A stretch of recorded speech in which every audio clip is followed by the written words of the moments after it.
হযরত আলী রাদিয়াল্লাহু তাআলা আনহু কত বড় বাহাদুর যোদ্ধা ছিলেন সেটা আমরা সবাই জানি। জীবনে যত যুদ্ধ তিনি করেছেন, কোথাও কোনো প্রতিপক্ষ নিজেকে হযরত আলীর সমকক্ষ প্রমাণ করতে পারেনি।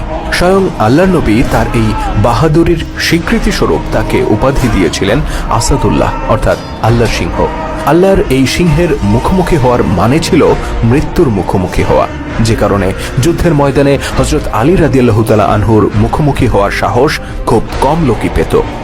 আশ্চর্যের বিষয় হচ্ছে, এক যুদ্ধে সেই মৃত্যুদূত আলী রাদিয়াল্লাহু তাআলা আনহুর মুখে থুথু নিক্ষেপ করেছিল এক কাফের সৈনিক।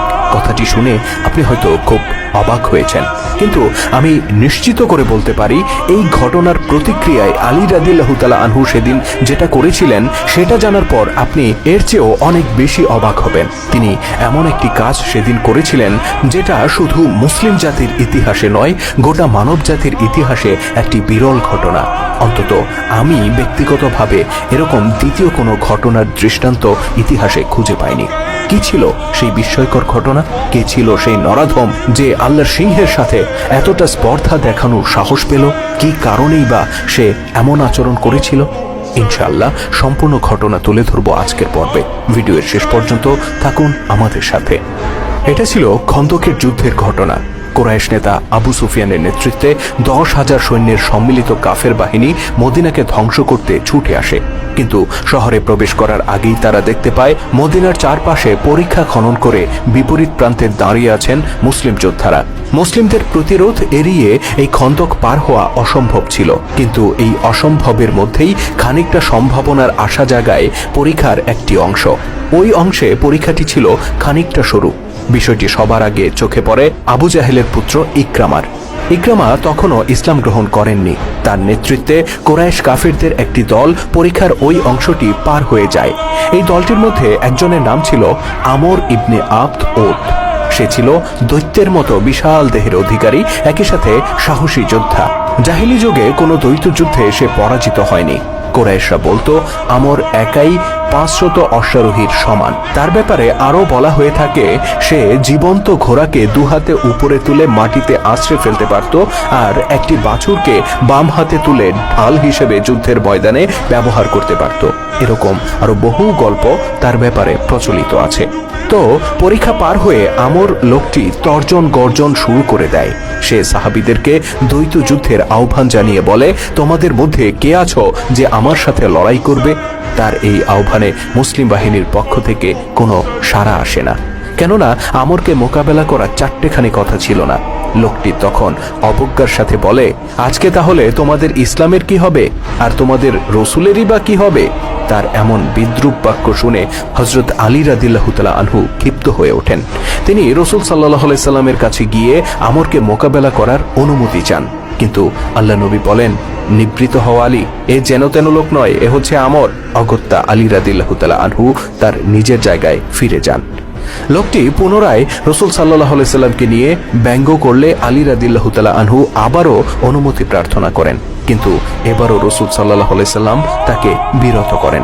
এবার লোকটি তীক্ষ্ণ ভাষায় তিরস্কার করে বলে, কোথায় তোমাদের জান্নাত? তোমরা না বিশ্বাস করো যারা যুদ্ধে নিহত হয় তারা জান্নাতে যায়, অথচ আজকে একজন লোককেও আমার সামনে পাঠাতে পারছো না। এবার আলী রাদিয়াল্লাহু তাআলা আনহু নিজেকে আর সংযত রাখতে পারলেন না। তিনি রাসূল সাল্লাল্লাহু আলাইহি সাল্লামের কাছে গিয়ে জোরাজুরি করতে লাগলেন। শেষ পর্যন্ত আল্লাহ নবী তাকে অনুমতি দিলেন। তিনি নিজের প্রিয় ভাই আলীর জন্য আল্লাহ পাকের কাছে প্রার্থনাও করলেন, কেননা তিনি নিজেও জানতেন না এই যুদ্ধে কে বিজয়ী হবে। অতঃপর হযরত আলী রাদিয়াল্লাহু তাআলা আনহু আমরের মুখোমুখি হয়ে বলেন, হে আমর, আমি শুনেছি যদি কোনো কুরাইশ তোমাকে 2টি প্রস্তাব দেয় তাহলে অন্তত একটি প্রস্তাব তুমি গ্রহণ করো। তোমার ব্যাপারে আমি যে শুনেছি তা কি সত্য? আমর বলে, হ্যাঁ, আমার গোত্রের কেউ যদি আমাকে 2টি প্রস্তাব দেয় তাহলে আমি অন্তত একটি রক্ষা করি, তা আমার পছন্দ হোক কিংবা অপছন্দ হোক। হযরত আলী রাদিয়াল্লাহু তাআলা আনহু তখন বলেন, তাহলে আমিও কুরাইশ বংশের সন্তান হিসেবে তোমাকে 2টি প্রস্তাব দিতে চাই। প্রথমটি হলো, আল্লাহ ও তার রসুলের উপর বিশ্বাস স্থাপন করো, তুমি ইসলামকে আলিঙ্গন করে নাও। আমর বলল, ওসবে আমার কোনো প্রয়োজন নেই।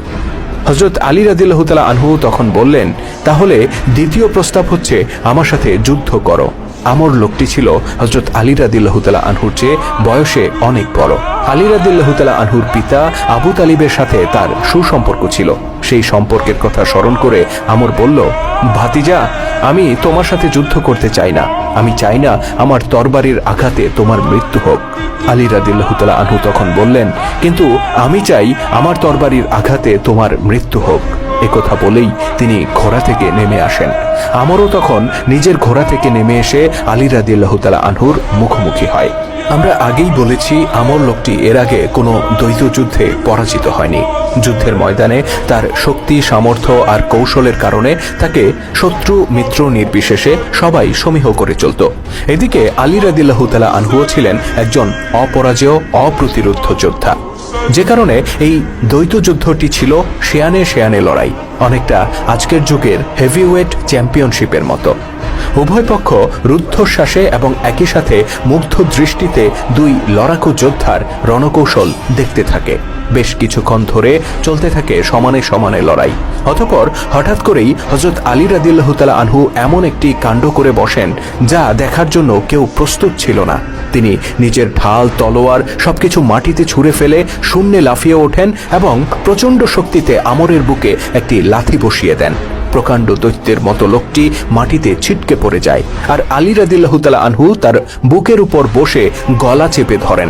সমস্ত ঘটনাটি এত দ্রুত ঘটে যায় যে আমর কিছু বুঝে ওঠার আগেই সে নিজেকে অসহায় অবস্থায় আবিষ্কার করে, কিন্তু সে সহসা হাল ছেড়ে দেওয়ার পাত্র ছিল না। সে তার সমস্ত শক্তি দিয়ে নিজেকে মুক্ত করার চেষ্টা করে। এদিকে আলী রাদিয়াল্লাহু তাআলা আনহুও সর্বশক্তি দিয়ে তার গলা চেপে ধরে রাখেন। ধীরে ধীরে আমরের চেহারা লাল হয়ে ওঠে এবং এক পর্যায়ে লোকটির নিঃশ্বাস বন্ধ হয়ে মারা যাওয়ার উপক্রম হয়। হযরত আলী রাদিয়াল্লাহু তাআলা আনহু তখন গলা থেকে হাত সরিয়ে নিয়ে কোমর থেকে একটি ধারালো ছুরি বের করেন। ছুরিটি আমরের গলায় ঠেকিয়ে তিনি বলেন, হে আমর, জয় পরাজয় নির্ধারিত হয় আল্লাহর ইচ্ছায়। তুমি ইসলাম গ্রহণ করো, তাহলে তুমি আমার ভাই হয়ে যাবে, তোমার সাথে আমার আর কোনো শত্রুতা থাকবে না। হযরত আলী রাদিয়াল্লাহু তাআলা আনহুর এই প্রস্তাব গ্রহণ করা আমরের মতো একজন অহংকারী কুরাইশের পক্ষে অসম্ভব ছিল। গোটা আরব তাকে জানে শ্রেষ্ঠ যোদ্ধা হিসেবে। এই আত্মসমর্পণের চেয়ে তার কাছে বরং মৃত্যুকেই অধিকতর সম্মানজনক মনে হয়। সে ঘৃণার সাথে হযরত আলীর মুখে থুথু নিক্ষেপ করে এবং নিশ্চিত মৃত্যুর জন্য অপেক্ষা করতে থাকে। উপস্থিত দুই পক্ষের যোদ্ধারাও ধরে নেয় এই ঘটনার পর আমরের বেঁচে থাকার আর কোনো আশা নেই। আলী রাদিয়াল্লাহু তাআলা আনহু হয়তো এখনই তার মাথা শরীর থেকে আলাদা করে দেবেন, কিন্তু সবাইকে হতবাক করে দিয়ে আলী রাদিয়াল্লাহু তাআলা আনহু ধীরে ধীরে আমরের বুকের উপর থেকে সরে গেলেন। তিনি বললেন, আমর, আমি যুদ্ধ করি আল্লাহর জন্য।